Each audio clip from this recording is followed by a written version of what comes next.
ಗಂಡನೊಂದಿಗೆ ಜಗಳವಾಡಿ ಮಗುವನ್ನ ಕರೆದೊಯ್ದಿದ್ದ ಹೆಂಡತಿ, ಮಗಳಿಗಾಗಿ ಪತ್ನಿಯನ್ನೇ ಕಿಡ್ನಾಪ್ ಮಾಡಿಸಿದ ಪ್ರೊಡ್ಯೂಸರ್. ಕಂಪ್ಲೇಂಟ್ ದಾಖಲಾಗ್ತಾ ಇದ್ದಂತೆ ಮನೆಗೆ ವಾಪಸ್ ಆದ್ಲು ನಟಿ.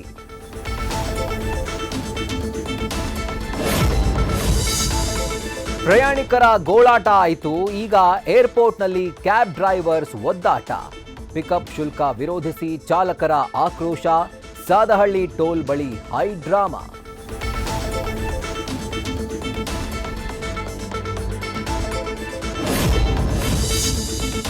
ಅತ್ತ ಮಗನನ್ನ ಉಳಿಸೋಕೆ ಮಹಿಳೆ ಮನೆ ಮಠವೇ ಕಳ್ಕೊಂಡ್ರು. ಇತ್ತ ಶೇರ್ ಮಾರ್ಕೆಟ್ ಹೆಸರಲ್ಲಿ ರಾಮಭಕ್ತನಿಂದ 8 ಕೋಟಿ ದೋಚಿದ್ರು.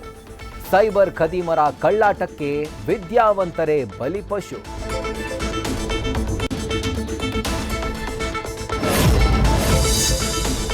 ಜಕ್ಕೂರು ಫ್ಲೈಯಿಂಗ್ ಸ್ಕೂಲ್ ಮೈಸೂರಿಗೆ ಶಿಫ್ಟ್ ಮಾಡಲು ಸರ್ಕಾರದ ಲೆಟರ್.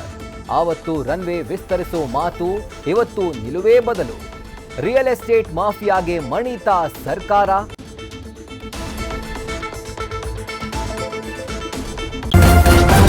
ನ್ಯೂಸ್ ಫಸ್ಟ್, ನಿರ್ಭೀತಿಯಿಂದ ನಿಮ್ಮ ಪರವಾಗಿ.